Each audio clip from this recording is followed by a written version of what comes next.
Welcome to Trust Your Inner Sense with Joanne Starkman podcast. I'm Joanne Starkman, and I look forward to going on this collaborative journey with you to ignite inspiration, inspire self-discovery, and instill new meaning in life.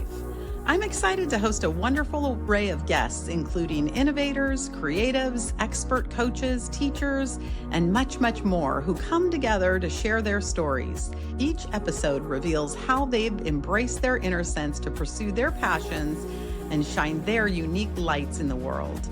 We'll have thought-provoking discussions and chat about tools that will provide fresh perspectives to help you create a joyful and meaningful life.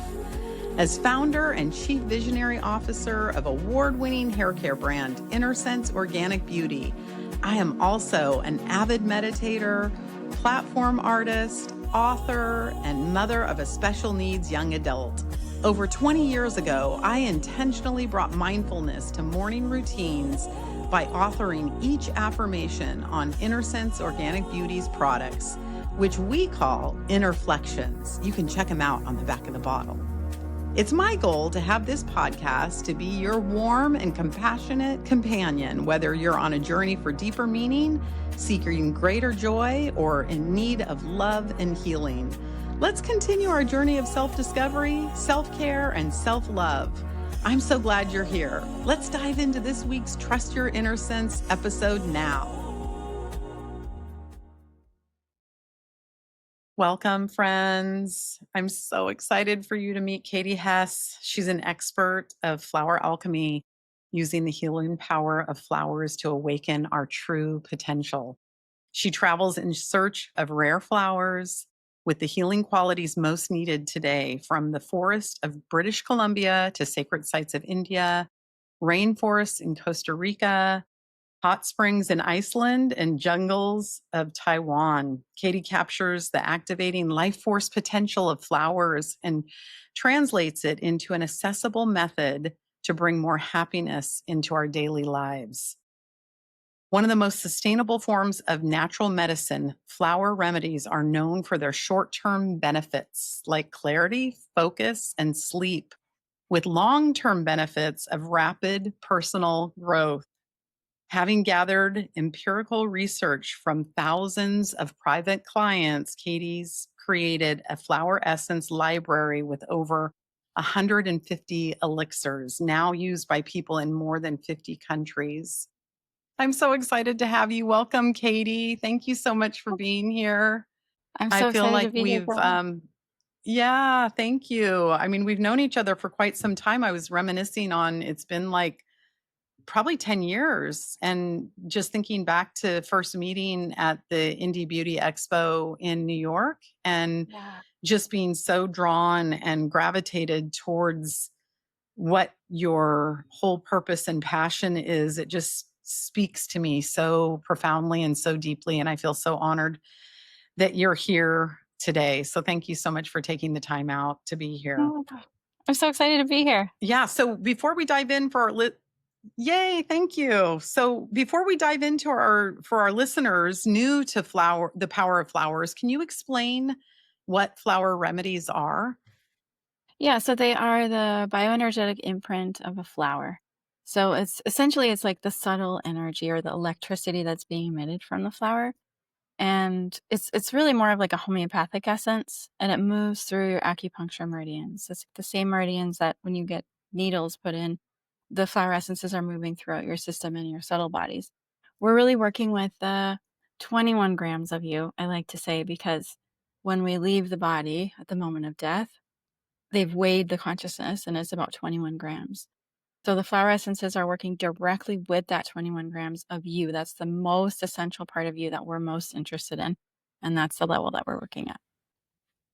Wow, that's incredible. I love hearing that. Well, Mhm. how are flower remedies created? How do you do that magic? How do you do what you do? Yeah. So they're made with a solar infusion process, and it's very different from essential oils. You know, like essential oils, you need the steam distillation equipment and you're like squeezing out the aromatic juice. This is more like going out into the wild, finding flowers that people most need today, and then soaking them in water in a crystal bowl or a glass bowl, and the light from the sun is the driver that drives the bioenergetic imprint into the water. The water holds it in the structure, and then we add alcohol to preserve it and do several dilutions, similar to the process of homeopathy, although a little bit different. And it seems kind of crazy to think something so subtle and gentle could be that impactful. But what we're doing is it's like the more you dilute it, we're getting further and further away from the gross level, right? We're getting further away from like tea and aromatherapy and physical function and chemical constituents. And we're getting closer to what are the patterns that we hold based on experiences that we've had from womb until now? What are the ways that we see the world based on our family lineage up to 8 to 10 generations back? What are the imprints that we're getting from the collective that are shaping and molding how we interpret what we see out there in reality? And we're turning down the volume on the things that don't serve us and turning up the volume on what essentially is our true nature. That's incredible. Wow, who knew flowers can help us in such a deep, direct way? That's incredible. How'd you first discover the wisdom and healing properties that flowers have? Yeah, it was after college, and I left the country. I did some traveling. I lived in Europe for a couple years. I went through Asia, and it was actually when I was in Mexico that I met an expert from Spain in flower essences, and I took a course from him, and he taught me two main things. One, that every flower has a really specific um, function for our emotional, energetic bodies, and the second thing he said was that if 3% of the world's population is actively working with these remedies to some extent, that it would change the outcome of the future of the planet. And I thought, that sounds interesting. Like, sign me up. I wanna be a part of that ripple effect. And, I opened a practice in Mexico, and I did that for a while, and then soon after, I woke up one morning and realized I have gotta go back to the United States, and, and then I thought I could probably do this until I die. Like, I could just keep telling people about it because I really wanted what I really wanted was to help people reach their full potential. And this seemed like the Mm. medium to, help people peel off the layers and really be themselves. Wow, I haven't heard it. I don't think I've ever heard you say that about the third of the population. Can you repeat that one more time? Because I'm like, I want to be that third of the population that is helping. Yeah, actually, it's not even a third, it's like 3%, like, when you think Oh, about 3%. Okay. I'm yeah, sorry. like, Yeah, that's a lot, I even mean, it's less. still a lot. We're, like, Yeah. chipping away like a slow little snail because there's 240 million people around the globe, so we're moving slow, but I have some Mm. years left in me, and my team does hopefully too. Um, and what's interesting about that is in when I learned in the late '90s with my teacher. And he said at the time, Mm. he had said it used to be 5%. He thought it was 3% at that time. Who knows? Maybe it's 2 or 1% now. It's like the essentially Mhm. like the quantum physics calculation dynamic of what can create a massive ripple effect with momentum. And it's kind of actually a relief because I think so many of us want to help people, but it's like, Mhm. how? With all the crazy things going on, like, how do we even put a dent in it? But it's such a relief to I think love that if that. all I have to do is change myself, and that's what creates this ripple effect, it's a little bit easier. Maybe not easier, Mm. simpler, let's say. Yeah. Well, it's a good place to focus, that's for sure. For sure, for sure. It makes it a little bit more tangible in some way. So, thank you for sharing that with me. Yeah. So, after collecting over 300 remedies worldwide, is there one flower experience that's left the deepest imprint on your personality? Oh my gosh, like one flower essence? If you were you're talking about, like, flower essences in particular, I would say whatever I'm taking in the moment because I'm always taking Mhm. something different. Every month we take a new one. And it's almost like the earth or the way that we get remedies presented to us out in the wild is, like, exactly what I need in the moment. It's exactly what everyone else needs in the moment as we're, like, evolving and experiencing things. It's just, like, what I'm taking right now is, like, waking me up to something I've never seen or experienced inside of myself before. If you were talking Mhm. about collection experiences, like, where we're collecting flower essences, like, I could tell you Yeah, so let's many, talk a little bit it's about like that. That's like, incredible. I love seeing your travel. in British Columbia, it was the animals that came out to show me flowers from, like, bears, the butterflies, the snakes, like, they would, like, indicate which flowers to collect, and those are among sounds crazy, but those are among the most needed flower essences today to this date. Um, we also collected this extremely rare and endangered orchid out in the plains in southwestern Minnesota, of all places, like, who's even been there? But it's so beautiful, fireflies everywhere, and, um it's just really, really difficult and hard to find orchid, and I had just been, like, making wishes every morning for, like, 3 months before we left, and we found it in, like, 5 minutes flat. It was, like, incredible, and then it, like, Wow. thundered, and then it rained for 5 minutes, and then the sky was clear. It's just, like, all these different experiences where it feels like you're in direct connection with Mother Nature. So from, like, Iceland to Costa Rica to India to Taiwan to Wyoming, like, there's so many crazy experiences that we've had, and it feels as if the collection trips are fun because it feels as if kind of feels like the earth is, like, working with us, or, like, the botanical plant life is, like, Mhm. helping us out. And that might sound a little bit woo-woo to some people, but it's just happened for so many years that, and then also been so right on in terms of what people are experiencing and what they go through, that it's just easier just to trust it now than question it. Absolutely. Well, I mean, we're so connected to nature. How do you take us out of nature and nature out of us? I mean, we are nature, right? So I can see how that is just unfolds for you in such a magical way. That's so cool. Thank you for sharing that with me. Well, for someone new to this work, how would you describe what actually happens energetically and emotionally when someone engages with the flower remedies? Yeah, so I mean, energetically, you can think of it as light, like something traveling at the speed of light through your meridian system. It's like, like metaphorically, it's like tuning up the orchestra of all of your frequencies and energies in your subtle bodies, because we're bodies of light, right? Science is showing that even we create more energy than the sun itself. That we're not just Mm. absorbing light from the external; that we actually create it. We're bodies of light. So what that means is emotionally we feel more stable, we get rid of the static, we feel less irritated, more strong, we're more able to speak our mind, more authentic, our heart becomes softer, and essentially what it does is it speeds up our personal growth by, like, times 6, you know? And if you wanna go even deeper than that, like, that's kind of the initial layer, is just like, I wanna feel better. I wanna have more love, I wanna laugh more, I wanna sleep better, I wanna, like, hear the birds singing and just feel stronger. After that, if you continue using them, we're looking at super profound results. Like, it's uprooting core wounds, and it dramatically changes the way that you experience everyday life. So, like, before, I used to think, oh, flower essences are just kind of like another wellness thing that you can add to your routine, right? It's like an antidote. But now it just continually blows my mind in terms of, like, I see it as like a path. It's a method. It is something that should be the core of everybody's routine, because what we're doing is going to the root cause of why physical diseases manifest themselves in the first place. So it's like the only remedy that I can think of that really nails past, present, and future. Like, we're going all the way back to, like, 8 to generations back in your family lineage, those thinking and emotional patterns that are in each one of your cells in your DNA, in your cellular memory, that are stimulating us to see how we see life, right? So way back in the past.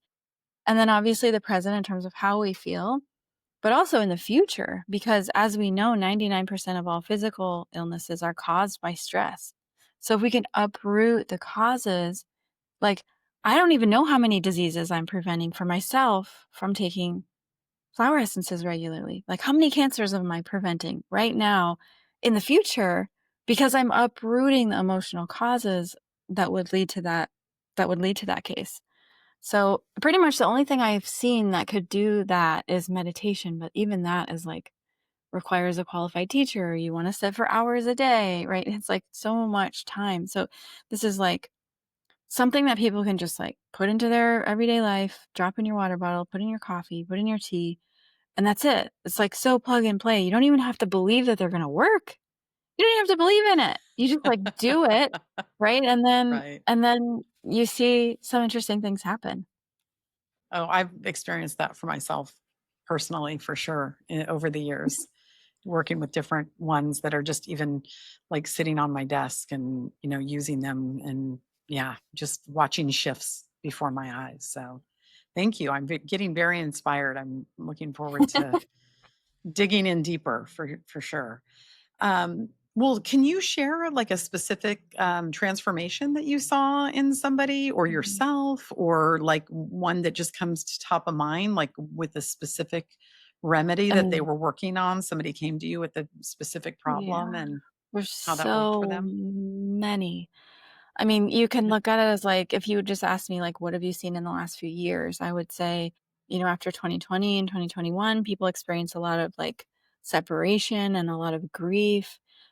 So there are flower essences that help Mhm. us like really figure out where we belong and how to repair our hearts, how to reconnect with our communities, Mhm. how to dial up our intuition, how to love and nurture ourselves more. That's so hard for Americans, especially to love and nurture ourselves. And people say like, just love yourself. Like, how do you Mm. do that, right? So there are flowers that help us Mhm. soften and really actually learn how to love ourselves more, how to speak our truth, be more in purpose, how to plan out our legacy and like build a team around it, how to dissolve our core wounds. I mean, it's like endless the amount of things. I would say the most intense and notable experience was watching a friend of mine who was in the special forces, who had been shot, he had been stabbed, he'd had bombs blow up around him. He'd had like a number of really traumatic, violent experiences, and watching him go through, um, almost like he basically came into the center for a massage. He was like, "I want a massage," right? So he came in for a massage. Lisa handed Mm. him a glass of water, grabbed an elixir, put it in his water, handed him a glass of water. Didn't think much of it. Later, come to find out, the elixir she put in his water was rain orchid, which is for uprooting deep subconscious fears around being under attack. So he drank the glass of Mm. water, laid down, got the massage, and that worked its magic right through all his somatic system. And by the end of the massage, the therapist texted me and said, "I think you better check on him. I'm done. I'm leaving, but I think you should check on him." So I gave him some time, and then eventually I knocked and went in, and he was what was happening was, like, this had kind of provoked, like, a re-experiencing of all of those situations, where he could feel the heat from the Mm. bullet going in his skin. He could feel the coldness of the knife in his plunging into his stomach. He could feel the bomb, right? Mm. And so I just sat with him and continually applied flower essences, one in specific called Boundless Wisdom, which has a flower called Spotted Bee Balm, which is good for uprooting old trauma from our fascia. And it was phenomenal. Like within a couple hours, it was like all of those crazy experiences had been removed from his system. Later, I asked him, "Do you feel different?" Because this is like a super tough, military guy who would say, "I don't have any PTSD. Like, I don't have any trauma. I just want to like get back in Mhm. But then when I talked to him later, it was clear that it had made a very profound difference because even if he wasn't thinking of those things top of mind, it's running somewhere in the background and it's impacting the way he views people, the way he interprets things, Mhm. right? So in my mind, it's like if somebody who has been a victim of extreme violence and violent traumatic experience could uproot that kind of experience in such a short time, like what about the rest of us, right? Because all of us have trauma of some Right. sort and or experiences that um, have made it difficult to engage in some ways. So I've seen people quit using substances. I've seen people dissolve terror of flying in airplanes, to like dissolving fear. What are the big ones? The big ones, honestly, like if you ask someone what are your deepest fears, honestly, it's usually fear of abandonment, rejection, betrayal, fear of not being lovable or of being unloved or of being alone. Those are like the big ones. And Mhm. it's not like it happens overnight, but if we're willing to just kinda keep at it and chip away at it, like, it happens, And so Mhm. my question then, like, for the listener, if you're listening now, is to just think about, like, what are your fears? Like, what are the things that hold you back? Because we Mhm. all have them, right? We all have, like, really deep core fears. And if those were not present in your system, what would be liberated? Like, what would you be capable if you absolutely had 0 fear or were afraid of nothing? Like, that's a Mm. question, it's like liberating human Mhm. potential. So, I Mm. mean, I could go on and on and on about stories, and pretty much everything you could imagine that would be a challenge, there is a flower for it. Yeah, that's amazing. Wow. Thank you, Katie. Oh, wow. That's just so profound to think about. That's incredible. Well, kind of moving on to mindfulness and you mentioned meditation. How do mindfulness and flower remedies work together to deepen awareness, and add to lasting change? Mhm. I think in the sense that, like, sometimes in the beginning, especially when people are just diving into the world of flower remedies, it's, like, subtle, they might not catch it, or they might think, like, "Could that be? Nah." Because what it's doing is making you more you. So you're feeling more you, Mm. right? So that feels natural. Mhm. But if you look at it over, like, Mhm. over a certain period of time, um, the awareness is the key that helps us decipher when is something actually stimulating a change within me. And I will often tell people, like the best advice for starting with flower essences is just to document where you are. Like if you're just starting with them, or even just starting with like a new remedy, maybe you've been taking them for a couple of years, like someone like you, but you're starting with a new remedy and you want Mhm. to see, like, how is this actually working? Is to take photos of yourself. And even better yet, if you can do a selfie video and just say, like, these are the top 5 things or 3 things that are bugging the crap out of me right now. And this is what my intention is. And you record it and you save it in your phone, and it's private and it's Mm. confidential. You don't show it to anyone. And then you hit those flower essences hard. And then that way, if your awareness is catching it, great. But if not, if something's like slipping through the cracks, then you can go back a month, 2, 3, 6 months later and watch the video and see what's changed. And usually it's shocking. And you can even see the changes in people's faces, in your body language, in your vocal cords, in the way you're speaking about something. Like, it's pretty unbelievable. And awareness is key, and not just noticing for what's happening or changing or shifting in yourself, but also because flower essences have this knack of, like, creating more space between you and your reactions, right? So we all have those things that trigger us, that Mm. piss us off or make us sad, or Mhm. whatever the emotional disturbing emotion is. The one of the most amazing things about flower essences is that it creates more space. So rather than just, like, getting inflamed in the anger and, like, immediately spouting off something when we're irritated, it creates the space. So, like, all of a sudden we see the anger arising, we see the irritation, we see the heat, but it's like we're kind of coming at it from more of like an observer position.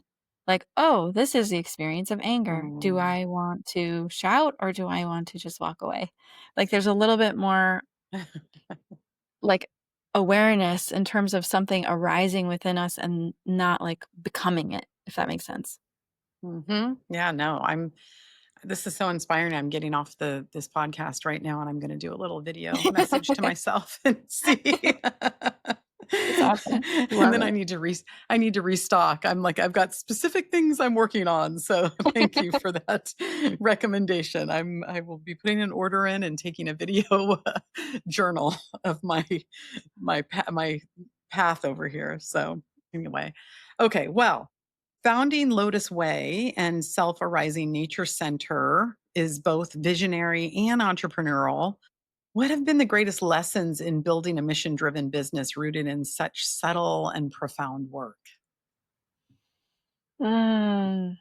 I mean, the thing that comes to mind right now is that, Mhm. this business that we're in, it demands that we walk the talk. It demands it. It, Oh, yes.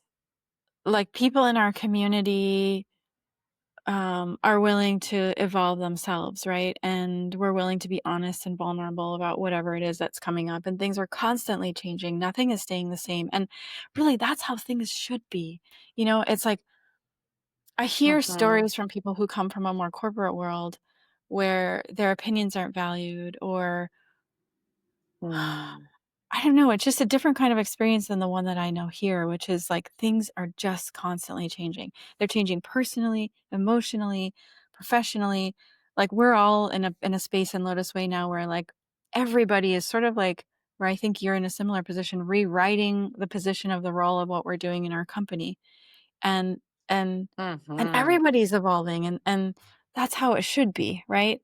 This kind of constant Yes. evolving, changing, Evolution. uh, Yes. evolution. And for us, it's not about the money. Of course, money is like energy, it's a measure, it's to see like if we're being successful. But I think the thing that over the last 25 years has been the most important is just to be able to be vulnerable and be real and authentic. And I think our community feels that. All the rest of the stuff Hmm. sorts itself out, right? Like all the rest of these things in Right. business, you figure it out. And all of us are clueless, right? Because if we're constantly evolving and constantly changing, we're constantly breaking the glass ceiling of where we thought we were going to be. So like in terms of like business, it's Hmm. like, oh, now we got to figure out how to do this new thing. Oh, now we got to figure out how to do this new thing.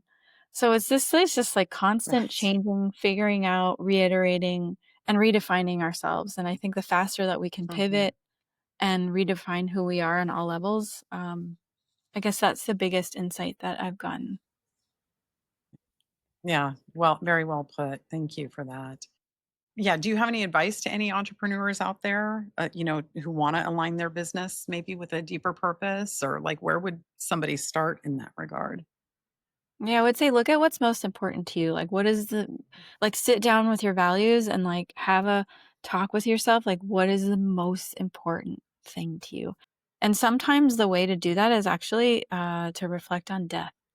I think a death practice is something that Mm. is more and more acute as I get older. And I'm sure it will become even more so as I get closer to, closer to that time. Even if you're a young person, Mhm. even if you have a business and you're 25, if you just reflect that actually at any point death can come. At any point we can get in a car accident or get sick Mhm. or something happen to us or someone that we love dies. That experience is Mhm. and it's happening to all of us, right? That can be like the single most clarifying exercise for what is most important to you in life. And when you have a really Mhm. good grasp on what is the most meaningful to you, it's like, how do you work those aspects into your business? And how do you stay on track with your value system? Like, because maybe you're like, maybe one of your value systems is that you like really value your family, but then you like find yourself working too much and overworking and coming home too late and you get in that whole like spin out of burning out. Then you come back to like, what is most important to me? And if family is one of your value systems or spending quality time with people you love, then you'll find it really easy to make the shifts that you need and sacrifice whatever other time and thing you're doing. I think for me, reflecting on death has been the single most important driver for me to recognize like what choices I'm making and how to be clearer and make every Mhm. second count. Oh, that's beautiful. That's a very well put for sure. Well, Katie, if more people engaged in flower remedies, how do you imagine our communities and cultures might shift? I think we'd be more introspective, reflective, kind, authentic, Mm. vulnerable. We'd let our light come out a little more. We'd tell the truth more. We'd listen a little more dialogue, working through the hard stuff, having hard conversations, less like PC stuff, less being offended, more humor. Like, like Mhm. I used to live in Spain when I was in college, and I had one friend who was really short, like unusually short, like super duper duper short. And sometimes people would like call him shorty. Or like in Mexico, if somebody's really skinny, they'll say like, "Hey gordo," which means fatty. Or or they'll like flip it, or like somebody's really overweight, Yeah. they'll be like, "Hey flaco," like, "Hey skinny one." So it's like bringing in more humor and how do we just like call like you laugh, right? And it's like it relaxes everything because it's like, let's just like either call it like it is or like bring all the things to the surface about what is and just be, like, a little bit funnier about it. And I think, Mhm. rather than, like, going out there to, like, see, you know, who's offended or who's saying something that's offending me, I think what we do is we go here and we see, like, where's my glitch? Where's my attitude? Where does my Mhm. anger arise where, Mhm. like, it's kind of embarrassing? When do I get moody? When did I make a mistake? When have I just, like, a total fail about something? Like, when can I be honest about, like, "Oh my god, I'm just so disorganized in this area." And just admit to ourselves and admit to others and, Mhm. like, broadcast it, you know, like, a real example is, like, man, I was just, like, terrible at keeping my closet organized. I just went through it this past weekend, and I could spend, like, so many more weekends just, like, organizing the things in my personal space. So, like, telling the truth about our shortcomings and then working every day to improve it and learning from ourselves, I think those are the things that are natural side effects from working with flower essences. Mhm. I can relate about the closet. I feel like I'm organizing constantly, and I tend to be a very organized, disorganized person because it's like I can get it done, but it doesn't come easily for me. And so what I've been reflecting on lately is like, when do we just let it be okay? I mean, I'm like asking for probably myself personally and just reflecting on the idea because clearly an entrepreneur, clearly, you know, have a growth mindset, want to do all the things, want to have the community affect people positively, all the things, right? But then, sometimes I bump up against like, when is just this okay? Like when what when do I just be like, okay, I am disorganized or my closet is a mess. So I don't know. It's just interesting. Do you ever have those kind of 100%. moments or And thoughts? 100%, and that's partly, like, what I'm talking about is, like, it's all okay until you decide that you wanna change something about it, like, or until it becomes, like, Mhm. need to. It's all okay. Like, it's okay to just say, like, "Damn, I'm disorganized," or, "Dang, I always show up to meetings late," or, "Shoot, when so and so says Mhm. this, it always pisses me off." Like, there's something that's kind of liberating and just, like, saying the truth of the moment of what is, and once we kinda come to terms with that, it's like, "Oh, that's not really that big of a deal." Like, we all have stuff, you know?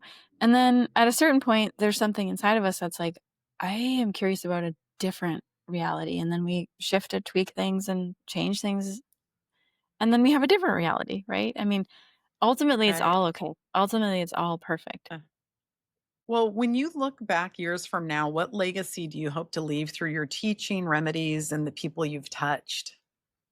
I am aiming for profound mass healing, for creating a massive ripple effect of Mhm. contagious empowerment, fearlessness, spiritual evolution, like, reaching our full potential individually and collectively, and, like, generational healing, because I know that whoever I can touch while I'm alive, Mm. if we can peel off the layers of fears or things that are holding us back, that's gonna make its impact in multiple generations, like, indigenous cultures Mhm. have said, and quantum physics can prove that when I handle something inside of myself, it liberates it simultaneously for my mother and also my children, and, like, the line going up and Mhm. line going down. So, Mhm. like, massive generational healing in a way that allows everyone to be more authentic and fearless and truthful, and creating a ripple effect from the inside out. Mhm. That's beautiful. Thank you so much, Katie. Well, do you mind if we have a little bit of fun real quick? I'm like, Yeah. I don't want this conversation to end, but I have a few fun rapid fire questions. They're just like off the cuff, if you don't mind answering them as we wrap up. So, what's one flower you think the world needs right now? The one that everybody's picking now is called Japanese camellia. Joanne, I've never seen anything like this in the 25 years I've been working with flower essences. In the last 2 years, when shown photographs, like, everybody's picking this flower. It's a huge collective theme, and it's for, like, softening the heart. Oh, what does it look like? Oh, I'm it's off like the rapid fire. I'm like, what's yeah, no, it's I okay. want to know. It's, like, tons of beautiful folds. It's almost like origami. It's, like, beautiful, like, pastel pink and tons of beautiful Mm, folds in the camellia, mm, and it's like mhm, when something has disappointed us and we kinda harden and we get a little hard and like, "I don't care, whatever." But we do care. mm, So it's, like, really mhm. softening our heart and allowing us to experience more love for others and ourselves. Oh, that's amazing. Okay, a book, song, or practice that always lifts your energy. I love sitting in the morning sun when the sun's coming up Beautiful. and getting naked. One That piece of makes it. it, like, even more fun. If you're in your backyard and Oh, you can get there you naked and the whole sun on your whole body, that's even better. Oh my God, that's so funny. You're speaking to me, Katie. I think we could hang out. Greg is always wondering why I'm getting naked. He gives me such a hard time. I think it's from being a kid. I love that. I loved running around in the backyard naked in the sun, For sure, for I'm with sure. you. One piece of advice you'd give someone just starting their flower remedy journey. Oh, yeah, what I was saying before is, like, document it. Write down better yet, shoot a video of yourself Right, right. saying a few sentences Okay. and then tuck it somewhere, save it, and then really focus on your flower Uh-huh. essences and then pull that out later and see what you see. Oh, Okay. another one Amazing. too is, like, Yeah. it can be really easy. You don't have to think about it. You don't have to figure out what you need. You can just go to the quiz and, like, click on the flowers you're most attracted to and figure out what you need that way. It can be super Okay. easy. Yeah. No, I love that. You've got a great quiz on your website. Okay, if you could work with one flower essence for the rest of your life, which one would it be and why? Probably joy juice because Oh. as long as we can laugh, we're okay. It's when we get all, like, serious and cranky and worried and uptight that Mhm. everything starts to get, like, bottlenecked and constricted. I think if we just laugh a little more and have more joy, um, everybody wins. Mm, love that. Oh. Okay, one word to describe the impact of flowers on the human heart. Open, soften. Open, Okay. soften. Favorite place in nature to collect inspiration or connect with energy? The forest. Oh, the forest. Yes. I can agree with that. Well, Katie, this has been so much fun having you. I really, really appreciate your time. Oh my god, it's so fun to be here. Thank Thank you you for so asking much. really great questions. Yeah, of course. Thank you for sharing your What's your favorite passion and your flower? presence with us. Joanne, what's What's your that? favorite flower? What's your favorite flower? Oh, Wait, hydrangea. is that Hydrangea. from That your favorite flower yeah, right now or from childhood? childhood probably. Like just, Yeah. like if you were going to like global favorite Yep. flower. Like I wouldn't say right in this moment. I didn't know. Okay. I wasn't sure if that's what you were Yeah, so asking. if you could describe the personality or, like, how it makes you feel in 3 words, what would you say? Sentimental maybe, soft and beautiful. Okay, now one more. What's a flower that's just, like, super intriguing to you today? That's, like, the first one that pops to your mind that's, like, really interesting Well, now. interesting that you said that because I think you mentioned the flower before that was camellia, and my mom grew camellias, and I have a ton of camellias in my backyard, so it started making me think about, like, how interesting they are and the different colors and the different varieties and, like, when the petals drop and how you can float them in a dish and, they're just so beautiful and just, like, the softness of them, like, when you just even touch them, like, they're almost velvety in a way. So if you were to describe the personality of a camellia or how it makes you feel in 3 words, what would you say? Soft, elegant, and peaceful. Okay, so does it make sense that if your childhood flower brings out or expresses the way that you bring your greatest gifts into the world, maybe a little Mm, sentimental, mm. beautiful, and what was the second word you said? Oh, Sentimental, I don't remember beautiful, now. slipped me. And then Oh, darn. you're moving more now towards Uh-huh. an era of being soft and peaceful. And what's the middle word? I'm like forgetting the middle words. You know what? That resonates with me already Is without it? those words being there. I'll have to go back and listen to the recording. I should have written them down. I was too busy thinking, but that totally resonates with me. I mean, how incredible. That's phenomenal. It makes me think of my rising sign or like makes me think of astrology a little bit when you talk about that. Are It's you super going cool. into an era of more soft and more peaceful? Oh, for sure. Big time. Yeah. Yep. Big time. Yeah. Well, Cool. this has been so much fun. You've opened our eyes to the subtle yet profound ways flowers can help us heal and awaken to our true potential. We're leaving today with our hearts a little lighter and our spirits a little brighter. To all of my listeners, may this conversation inspire you to invite more flowers into your life, whether it's sipping an elixir, planting a seed, or simply pausing to notice the blossoms around you. As Katie has shown us, these simple acts hold power to transform us from the inside out. And to my dear, dear listeners, until next time, remember to always trust your inner sense. Thank you so much for joining me for today's episode, dear friends. I would be thrilled to hear which part resonated with you the most. Your reflections on today's topic and how it sparked action in your life mean a lot to me.